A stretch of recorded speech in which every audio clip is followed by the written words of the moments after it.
everybody, and welcome to Taking Control, the ADHD podcast on rashpixel.fm. I'm Pete Wright, and I'm here with Nikki Kinzer. Hello. See, last time you gave me trouble for asking it, that I'm here with Nikki Kinzer, and now I'm trying really hard to make a statement about your presence. Really? Yeah, no, I want people to know you are here. I am. I'm here.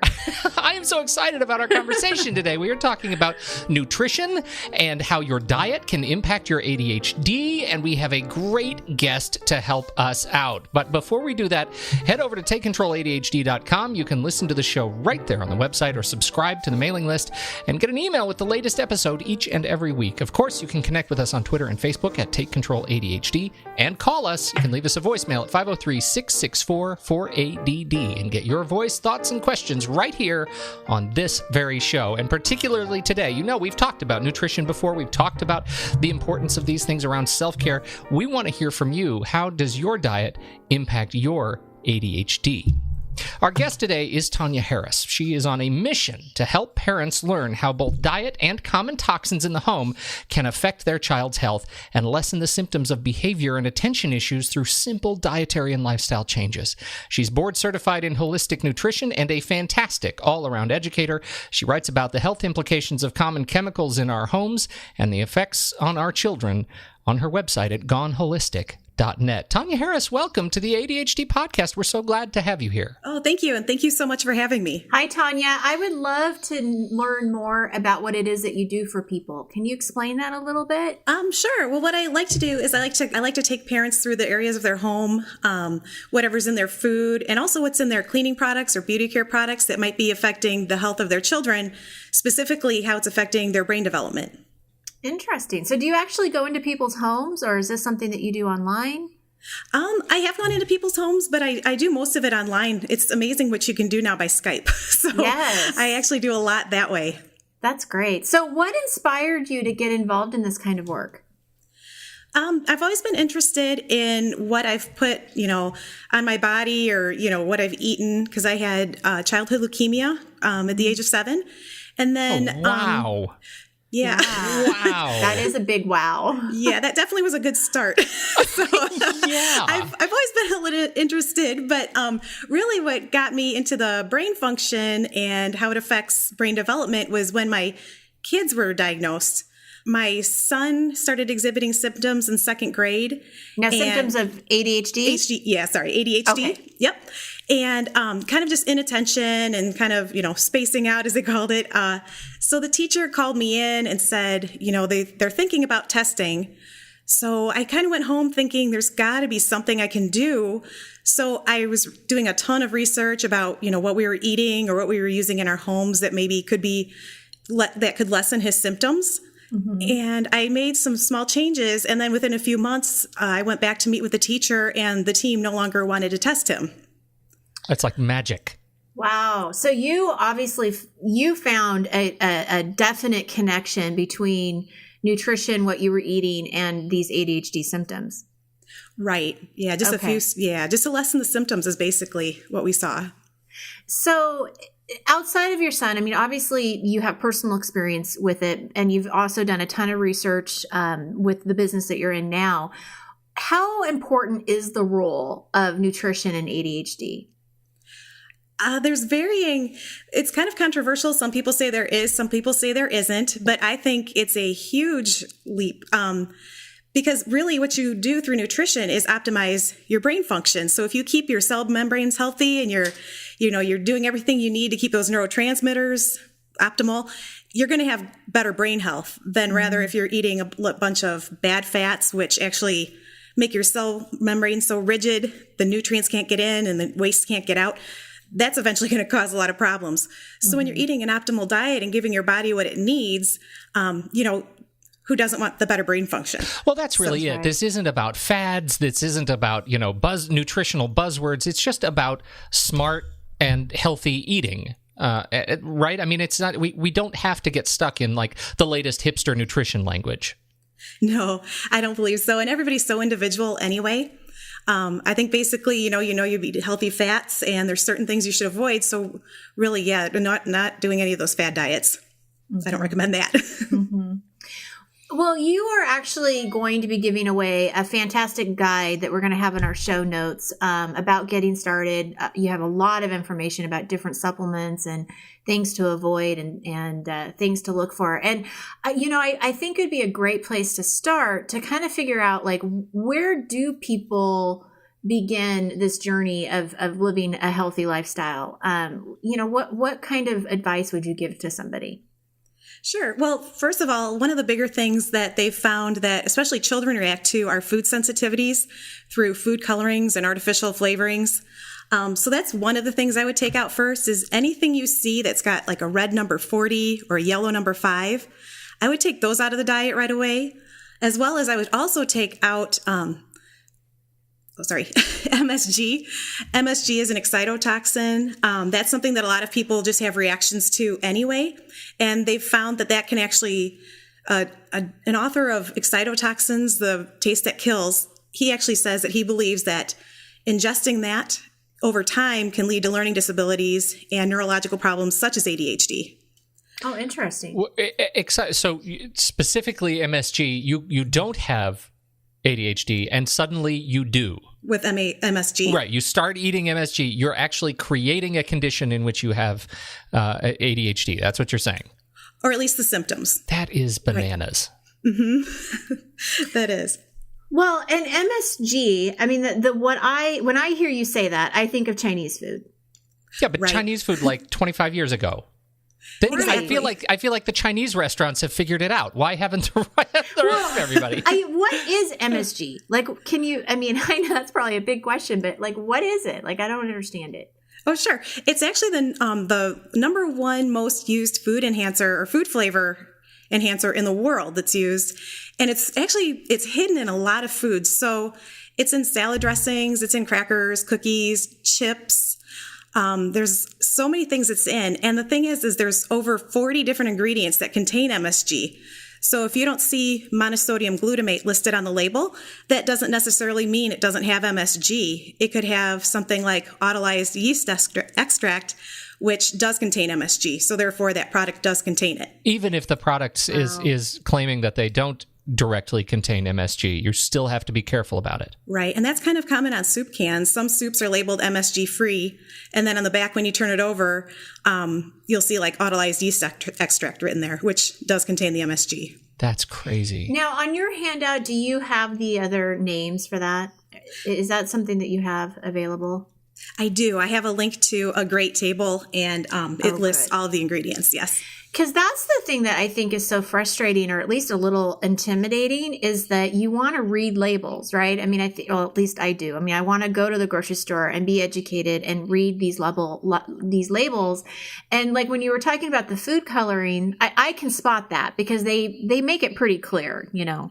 But yeah, the MSG, even the sugar is really complicated to kind of weed out. I think you're exactly right, Nikki, because it's, the food coloring is a really easy one because generally the food is going to be a different color. And for me, if it's a different color, that's a trigger. But something like MSG is really insidious because you can't always tell, I can't see an enhanced flavor. Right. And if you look for something even like in natural flavoring, it's also contained in there. So there's lots of ways for them to get around it. So when you're trying to avoid these things, I mean, what would be a good diet? I mean, I've heard of like clean eating where you kind of just stick with fruits and vegetables and proteins and stay away from processed foods. I mean, is that what you would say? Like, how do you avoid these things?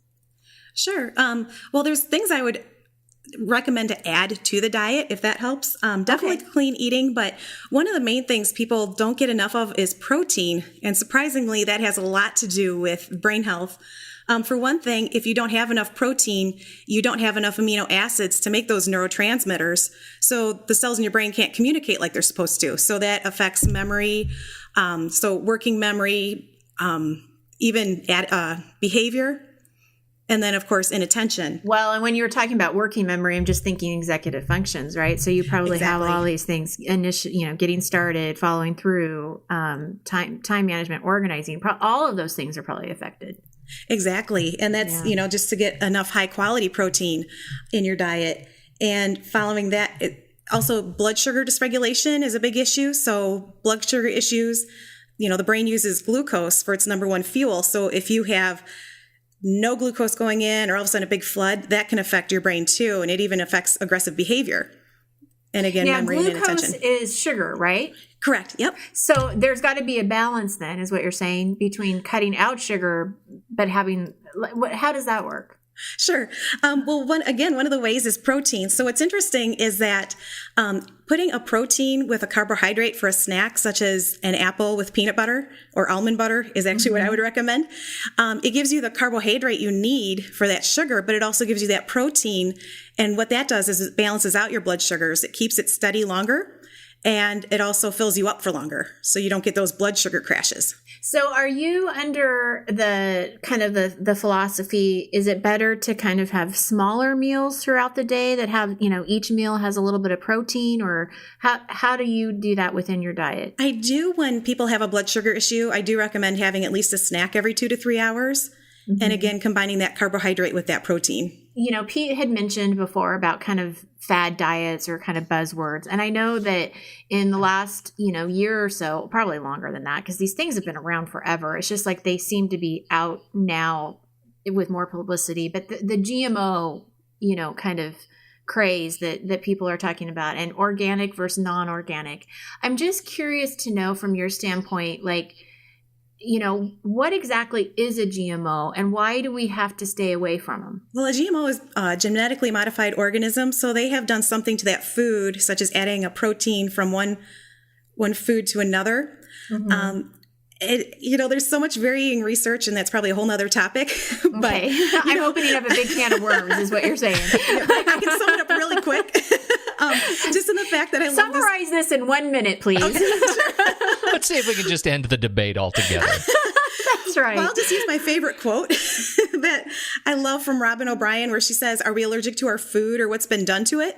Mm-hmm. So, there's definitely a lot of research that shows that it does affect gut health. And when we affect our gut health, we do affect our brain health because it's connected. Yeah. Right. So avoiding those as much as possible is definitely a good idea, I believe. And organic too.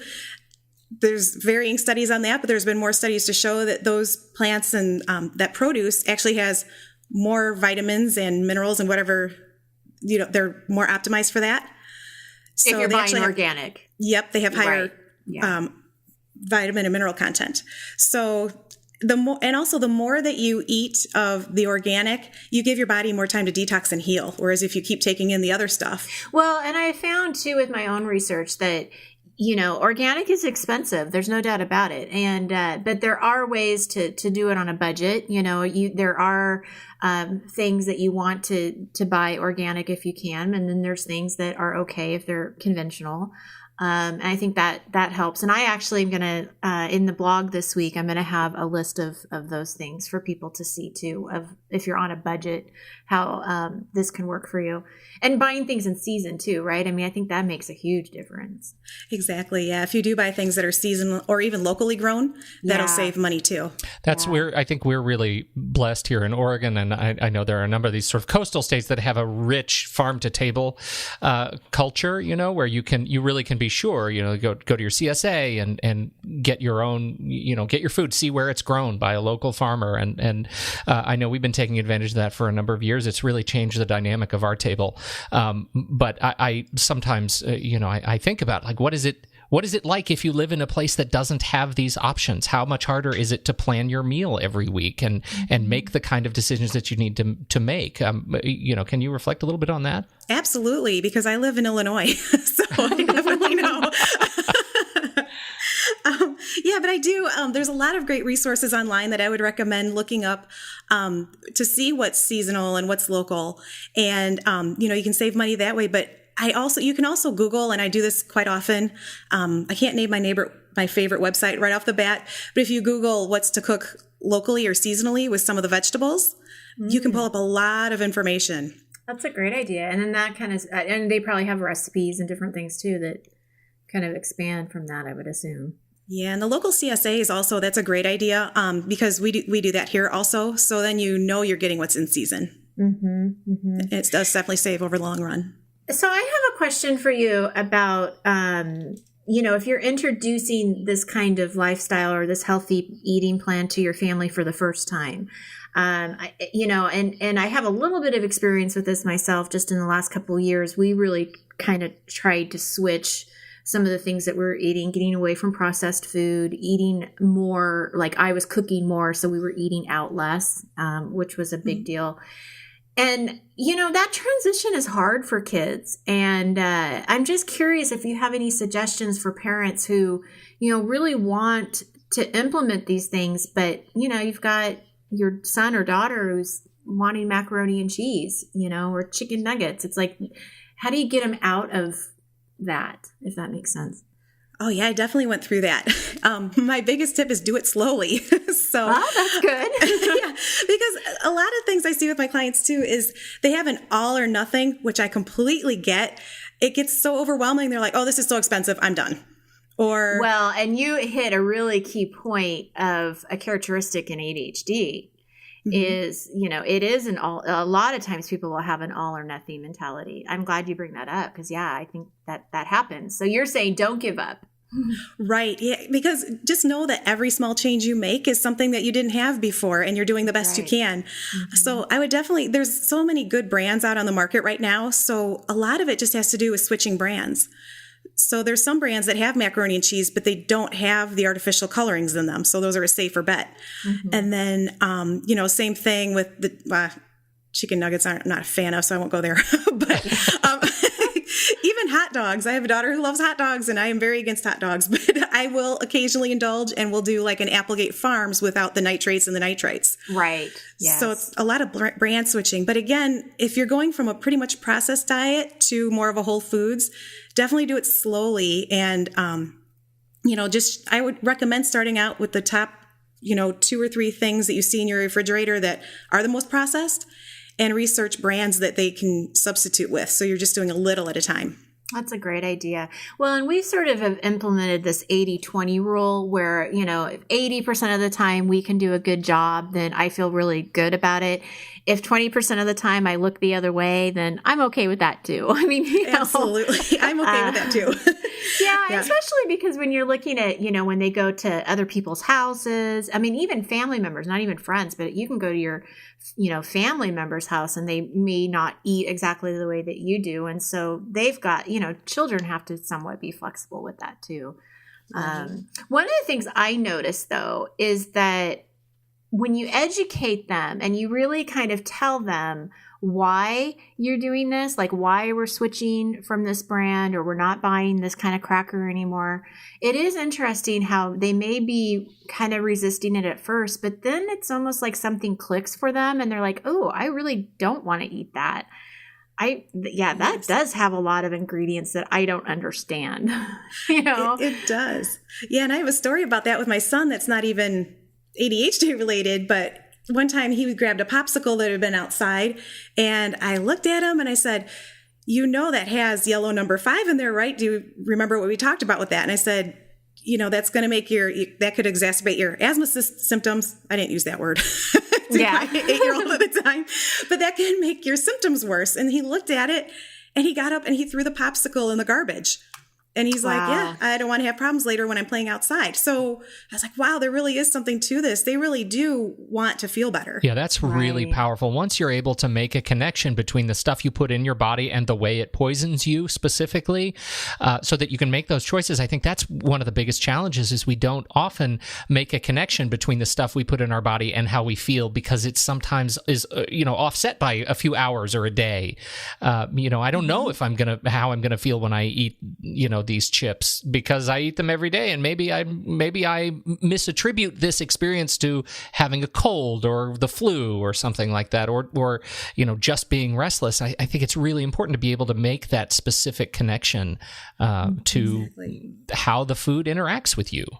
And it's a great point because it could be slowly. And I always think about that story about the frog in the boiling water. Sure, yeah. I don't know what that story is. What's the story with the frog in the boiling water? How do you not know the story with the frog? Where have you been? Why is a frog in boiling water? That's what the frog says. Exactly. I just started reading about this, and I think it is such a good comparison. Is, the story goes that they had 2 frogs. One they placed in boiling water, and he jumped right out and he survived. But the other frog they put in a pot of water, and they slowly brought it to boiling, and he boiled to death. Oh, so no. it's kind of the same thing as we don't know what these things are doing to us slowly over time. So I think that was a great point. It is. It's not a great visual. No, sorry, it's not. That's not. No. But I understand. I think it's so the glad point. that you brought that up, Tonya, because I'm usually the one that makes Nikki kind of grossed out. Yeah. That's awesome. Well, not awesome for the frog. No. Poor frog. Now, but there is one thing I want to talk about before we end, and that's supplements, because even with the healthiest diet, and even if you were to do it 100% of the time, which we know that isn't really possible, we're probably still not getting everything that we need with vitamins and minerals. So I'm just curious to know, from your standpoint, what supplements do you suggest that are best for ADHD specifically? What's going to continue helping them focus and function, through the day at optimum level? What do you think? Sure.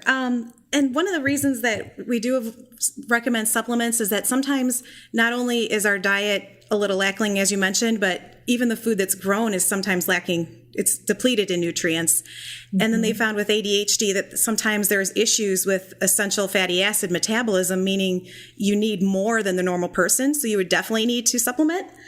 Okay, that's a good point. All right.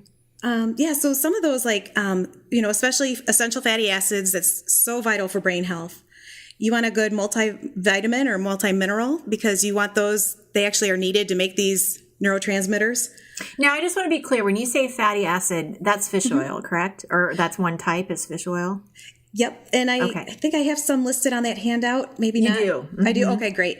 Because it's anything from like pumpkin seeds to flax oil, fish oil. And one of the things that you really need is called DHA and EPA. And those you really only get from fish. So unless you're eating fish 2 to 3 times a week, I would definitely recommend supplementing with a DHA EPA supplement. That was something I know when this was part of my big nutritional transition. We went to the doctor, they ran all my blood work, and they came back saying you are catastrophically low in that area. And much of it is because of, again, where we live. There's just not enough sun. There's just not, and I wasn't eating enough fish, and we're just not getting enough of that particular, hormone created. And so they put me on just a mega dose of fish oil. Now, do you take vitamin D too as well? Because I've heard that you take vitamin D with fish oil. Like that's a common combination. Vitamin D3. Yeah. Okay. Yeah. Yep. Would be a good one. And then there's other ones like magnesium. That's one that's consistently found to be low in ADHD. And then there's some also that you can kind of take for overall brain health. They're listed on the handout. So because the spelling is a little hard, but yeah. Well, I know. I don't know how you've done a really good job pronouncing these things. I'll tell you that. Thank you. I wouldn't even try. MSG is as far as I go. Right. Well, this is fantastic, and the handout is so helpful. So I really encourage people to check out the show notes. We'll have a direct link to download this, and where else can people find you? How can they get information about you, Tonya? Sure. My website is goneholistic.net. And that's probably the best place to find me. My email is Tonya, Tonya, @goneholistic.net. And those are probably the best 2 places to find me. Well, that is perfect. And we will put all of those in the show notes. We'll put links to the handout in the show notes. We'll put all of your social media goodies in the show notes. Our cup runneth over with goodies to share this week. Thank you so much. Absolutely. Thank you, Tonya, for joining us this week. Yeah, thank you so much for having me. This has been a fantastic conversation on behalf of all of us here. Thank you so much for downloading and listening. Don't forget, head over to iTunes. If you're an iTunes listener, we would love your 5-star reviews in the iTunes podcast entry. It certainly helps other people to discover this show. On behalf of Nikki Kinzer and Tonya Harris, I'm Pete Wright, and we'll catch you next week on Taking Control, the ADHD podcast.